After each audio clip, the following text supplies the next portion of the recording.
Ito naman nga, pakita ko sa inyo gumamit ng move. So, pindutin lang ang V as in victory sa keyboard or click natin to. Yan yung move tool. Ang primary function yan, mag-move or mag-usog, maglipat, mag-ayos ng position ng isang object or layer. Yan, kamukha nyan. Kinlick and drag ko lang yung picture na ilipat ko na yung position ng kotse. Pagka naman pinindot natin sa keyboard ay Alt habang nagki-click and drag, maduduplicate natin yung image. Pakita ko sa inyo ngayon. Pipindutin ko yung Alt, magiging iba ang itsura ng mouse cursor. Ayan, pakita ko. Ayan, magiging ganyan. Pagka ganyan na yung mouse cursor sa move tool, ibig sabihin pwede na niyang i-duplicate yung picture. I-click and drag lang natin habang naka-hold sa Alt at maduduplicate niya yung image. So, isang beses pa, ulitin natin. Ayan. Next, pakita ko naman kung paano gamitin yung marquee. Yung marquee tool ay ginagamit para mag-select ng image. So, ang shortcut niya ay M. So, ito yun. Pwede siyang rectangle. At mamaya, papakita ko sa inyo kung paano gamitin naman yung circular or elliptical marquee.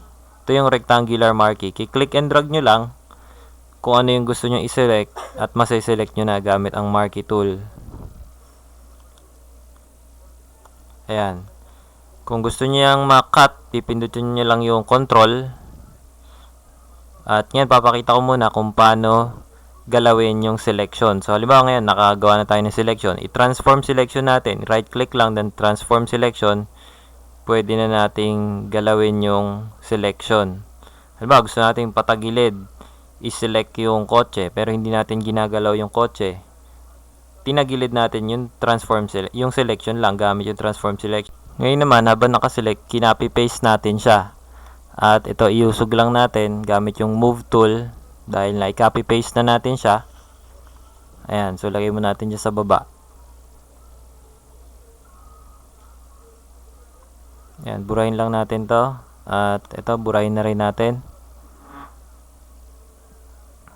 Click ulit natin tong layer nung kotse. So, control, click lang yung control sa keyboard, click sa mouse. Masiselect natin yung layer. Ngayon, balik tayo dito. Right-click natin yan. Makikita natin yung ibang shapes ng marquee. Ang pipili natin, elliptical.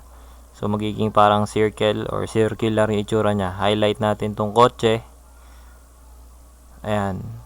At pakita ko sa inyo kung paano mag-cut gamit ang marquee tool.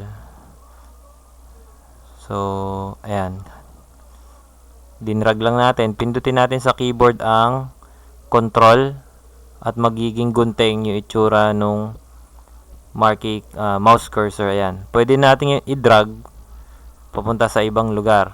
Ang ano nga lang dyan, ang dapat tandaan, hindi ibig sabihin na hihiwalay na siya ng layer. Nandun pa rin siya sa layer na yon na iba lang ng pwesto yung image. Kung gusto nyong ihiwalay, dapat i-cut and paste nyo gamit yung Ctrl X, Ctrl V.